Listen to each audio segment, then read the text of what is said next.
Good morning, everyone, and welcome to the Hydrogen Fuel Cells and Batteries Group exhibit. I'd like to invite all of you to please feel free to take a seat. There's definitely still some open spaces here at the front.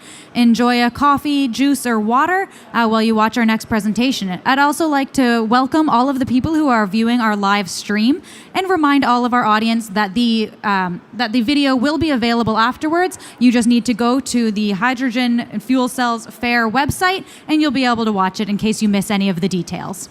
So our next topic is urban commercial transport towards a sustainable traffic and mobility system. And here today we have a representative from NOW, who is the Program Manager of Mobility and Fuel Strategy, Mr. Axel Blume. Thanks.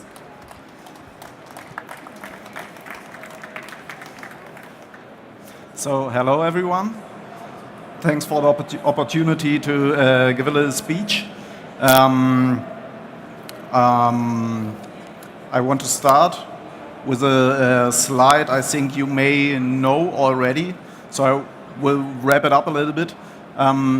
This slide shows the ambitious targets of the German government related to the transport sector.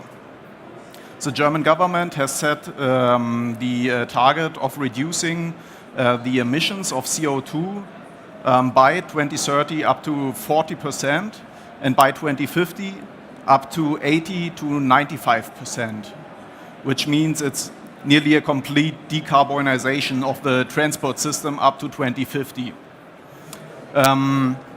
So very ambitious targets with regard to emissions, but also with regard to energy efficiency. The next slide is, from my point of view, a very important one, because on the left side you can see a map showing some German cities, or showing Germany, and some cities which face some major issues with nitrogen dioxide, NO2. The diesel vehicles with internal combustion engine, ICE, are considered to be the cause of these pollutants. So many cities, municipalities, urban areas in Germany face some serious problems because of infringements from European Union, because of juridical problems with their clean air plans. And so the cities are forced to discuss, to act with some bans, with restrictions, but also with tolls. As you can see on the right side, it's not only a German issue, but it's even a European issue. So you can see that these little bubbles have become bigger in the last years, which means that there is an increase coming to bans, restriction and tolls for entering cities with internal combustion engines. This is kind of the reaction of cities facing this emission problems. Little fun fact, in nearly around about 50% of those cities facing those problems and acting with bans or tolls, vehicles with renewable energies, with alternative drives, are exempted from those bans.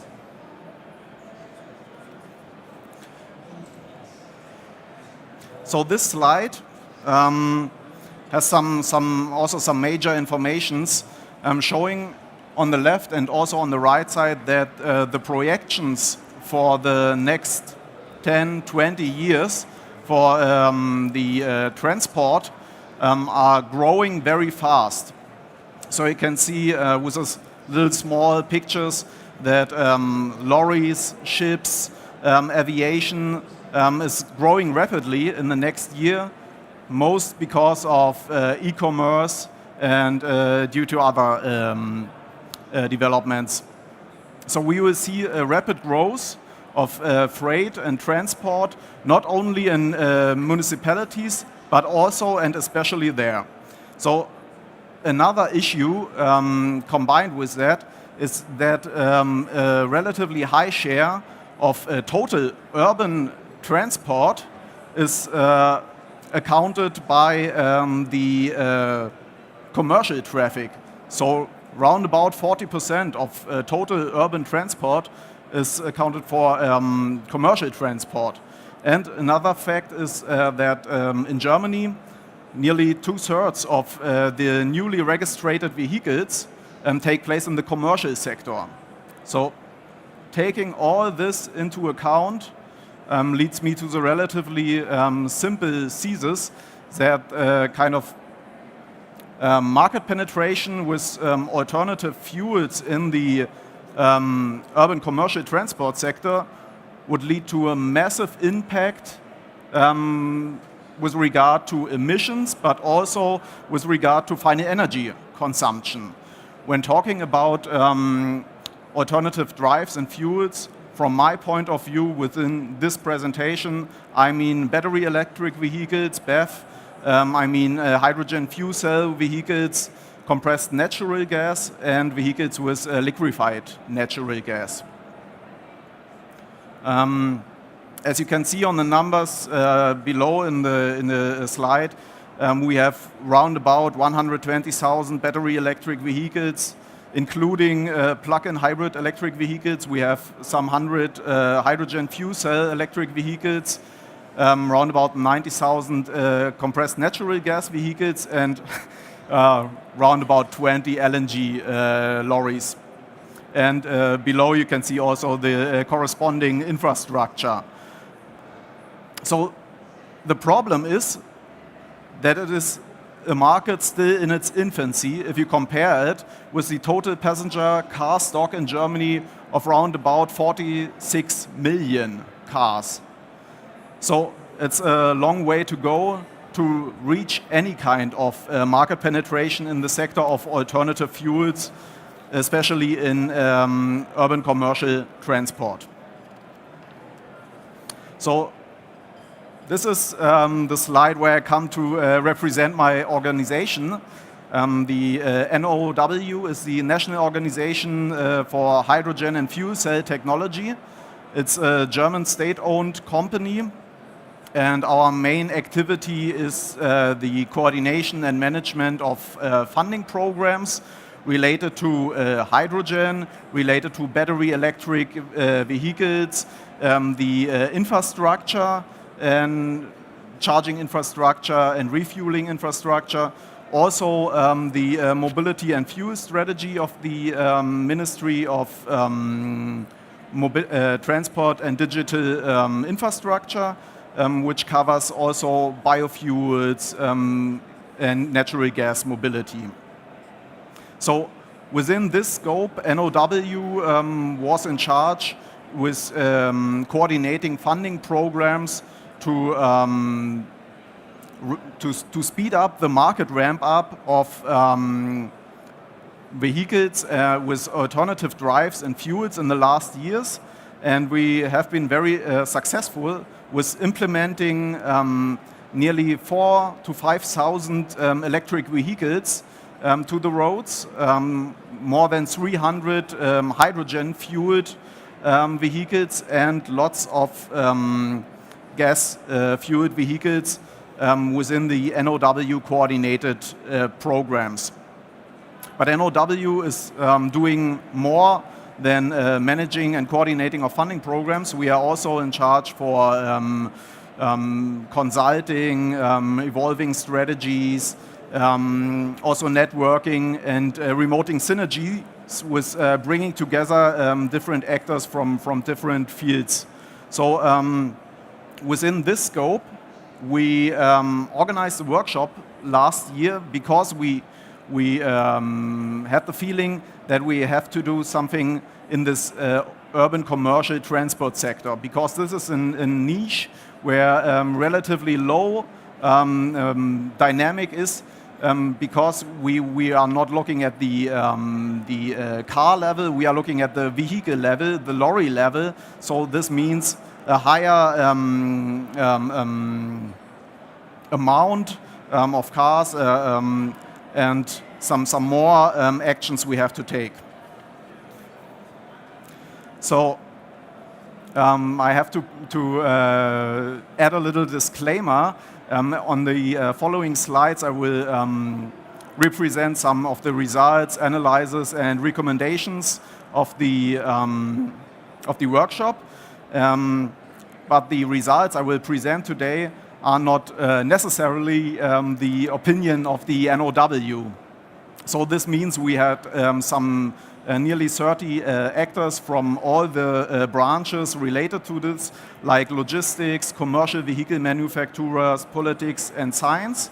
And we discussed how we could speed up the market ramp-up of alternative drives and fuels in the urban commercial transport sector. So, first of all, we defined some issues we had with, or the attendees said they have with this issue in the cities. So the barriers and hurdles. First of all, they said the investment costs for vehicles with alternative fuels are too high compared with gasoline and diesel vehicles. Next was that the charging and refueling infrastructure is inadequate. I think it's from my point of view, I come from the city of Berlin. It's a very low or a relatively poor level for alternative fuels and drives. But this was not only the only problem.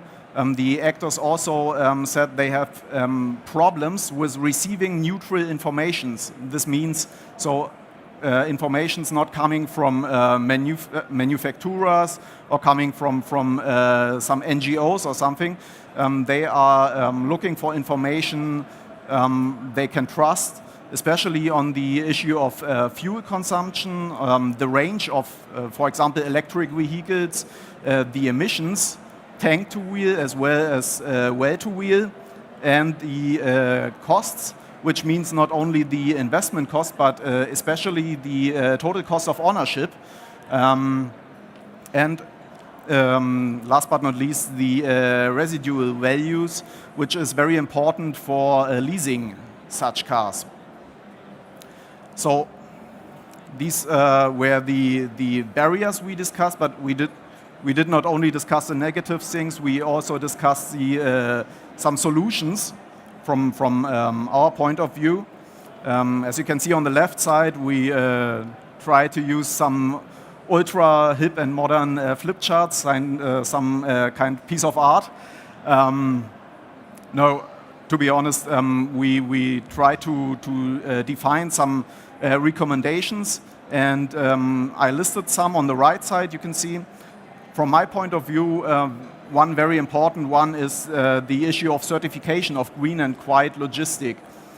Because as you know, vehicles with alternative fuels and drives have a higher price than vehicles with diesel or gasoline fuel, but they also create an added value, which means they have less pollutants, they have less emissions, less noise. And this is kind of value for customers, for municipalities, but this value is not visible and is not transparent, especially when it comes to pricing of logistics. So from our point of view, or the point of the attendees of the workshop, it is important to create kind of a certification or kind of a label which shows the customer when buying a product, like when browsing the Amazon website, you can see which button directly on the buying button where you can add kind of, I want to add 10 or 20 euro cents for getting further green value. So this is, from my point of view, would be a very good solution. So I don't want to go into detail for every of these bullet points. I think a further interesting point we discussed is the issue of public vehicle procurement. When municipalities or public companies try to buy some vehicles, they always have to buy the most or the cheapest one. If not, they have to do some or lots of red tape, write along text, and the city of Hamburg try to use a new model. They reverse the burden of proof, which means when they replace some vehicles, it is now necessary, and to explain why, no, for example, electric vehicle can be used or is procured, and to try to make a turnaround. So also a very important issue, the coordination of entry restriction and bans. So logistics and trade companies have the possibility to get used to those bans and restrictions. So also for the regulatory framework, we discussed some issues. For example, the driver's license issue. Drivers can use electric vehicles with a regular driving license for vehicles up to 4.25 tons. Regularly, with this driver license, they could only use vehicles with up to 3.5 tons. So this is an exemption running off in 2019. To get some planning security for the companies would be great to expire and revise this version in the new driving license regulation. Another important issue, reducing the costs for electricity, because they are some important issue for the total cost of ownership for electric and fuel cell electric vehicles.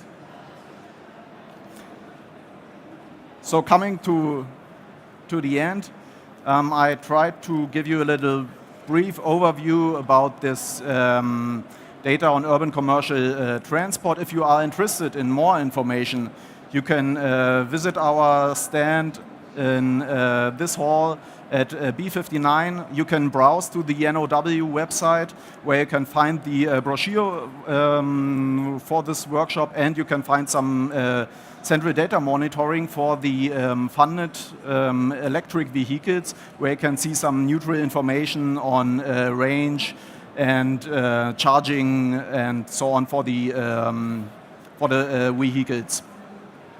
So if you have some further questions, just come over to the stand, write me an email, and yeah, thank you very much. Thank you very much, Mr. Blume. At this point, if we have any questions from the audience, I could bring the mic down so we can all hear them. But if there are no questions at this time, then I'm sure you're able to drop by the booth. NOW is located at B59. And I was also just wondering, you mentioned you could visit online to download some of the brochures. Is this information available in German and English, or just in German? Just in German. Okay, perfect. Well, in that case, Google Translate will be your friend if you're looking for English information. Or make sure you talk to him here in person at the fair. Thanks so much for your time, and thank you all for your attention. Now, in just a few minutes, we will have another presentation, Compact Hydrogen Syngas Generators and Fuel Cell Systems. So sit tight, and we'll be with you in just a moment.